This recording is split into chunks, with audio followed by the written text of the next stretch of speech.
Hey everybody and Happy New Year! Today I'm going to cover my top 3 gacha games I'm looking forward to in 2025 and my reasons why I'm excited for them.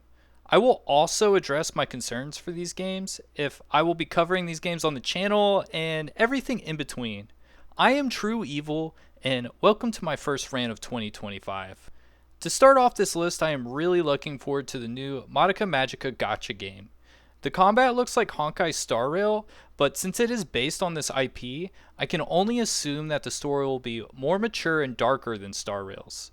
It is also based on one of the most beloved Magical Girls IPs, and not only is this a classic, it's a cult classic.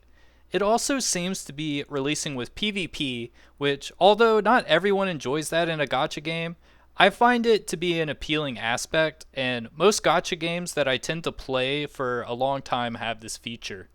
Having a beloved IP is always nice to have with any new game, and it helps these games survive. I mean, just look at Dokkan. This game is straight dog water, but still makes bank because it's tied to Dragon Ball. Unfortunately, even though this is a beloved franchise, and it makes it appealing for me, I know this IP will be this game's biggest downfall because, well, it's a short anime and is not a mainstream popular anime. There was also a previous gacha game for this IP and it didn't do well at all. Regardless, I'm still looking forward to this game for the storyline, and I don't even remember the last time I could say that about a gacha game. I do think that there needs to be a Magical Girls gacha game, but I think for that game to be successful, we need it to be a new IP so that it can get collabs that will draw people in and make the game have a long life. Like, give me a Sailor Moon collab, Madoka Magica collab, Cardcaptor Sakura collab. The list just goes on and on with possibilities for amazing collabs with a Magical Girls gacha, and I'd be all about that. The next gacha game I'm looking forward to this year is Petit Planet. Why am I looking forward to this Animal Crossing gacha? Well, because I think having a live service Animal Crossing game would be huge. Since the problem with these games is that the content ends sort of quickly, I also find the daily tasks for an Animal Crossing type game to sound more appealing to play as a cozy second monitor game daily, more so than games like Zenless Zone Zero, where I need to control a character. Having my avatar AFK fish sounds pretty peak to me, and honestly, the sky's the limit in terms of my style of content creation with this bad boy.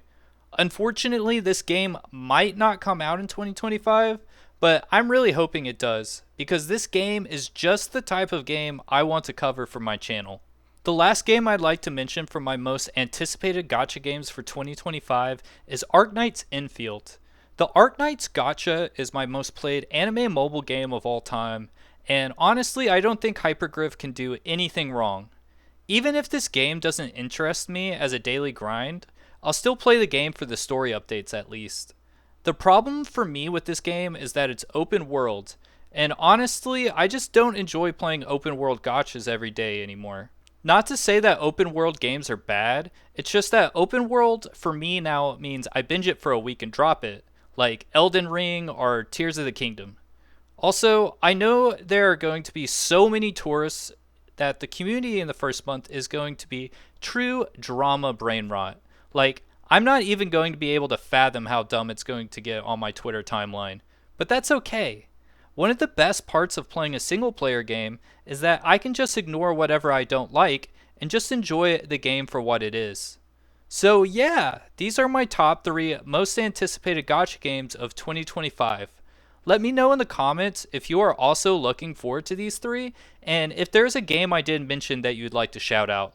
True Evil over and out.